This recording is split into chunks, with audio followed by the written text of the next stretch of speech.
I think the markets are starting to understand that whether or not the Fed raises the target rate for Fed funds or not is kind of irrelevant. The tightening in liquidity is really what's of concern, I think, to many investors, particularly if you recall, with quantitative easing, we expanded deposits. Now we're shrinking them. Banks need deposits to make money.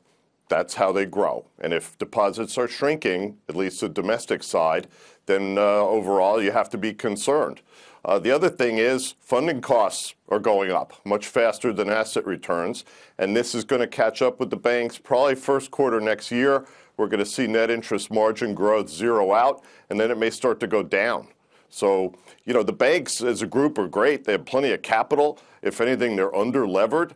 And today they're cheap. If you look at the real exemplars in the group like US Bank and JP Morgan, they're much cheaper than they were a month ago. If you're a long-term investor, I think it's pretty compelling value. But I wouldn't be so concerned about the Citis and the Goldmans because they trade at a discount for a reason. And, you know, I think those are a little bit less attractive. You think Goldman Sachs is a good buy here, Chris? I know you've been critical of a lot of these banks in the past, but they've lost so much of their value. Sounds like you're coming around from a valuation perspective. Many of the big ones are trading at or even below book value. Right. Well, Bank of America is at book, Citi's at 0.75, Deutsche 0.2, if you like that kind of risk. That's a different issue. Goldman Deutsche trades Bank's at a discount typically. Yes, it is. But not really. I mean, Goldman, Deutsche, all of them have a discount embedded in their valuation because you're not sure about what you're going to read in the newspaper tomorrow. You don't have that with the mainstream lenders, the domestic lenders.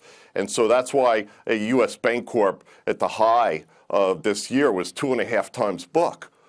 That's a pretty rich valuation, but you're not going to get surprised with them the way you may get surprised by an investment bank that has all the noise that goes with that type of business. Do you think the market has overreacted to the 1MDB scandal for Goldman Sachs?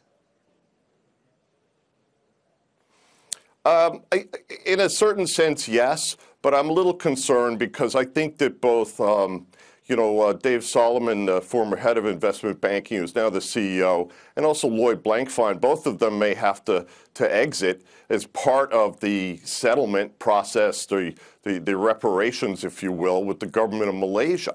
They've made some pretty strong accusations against the firm. And as an investment banker, I can tell you that these are not the kind of operational risk issues that the regulators in the U.S. or globally want to see.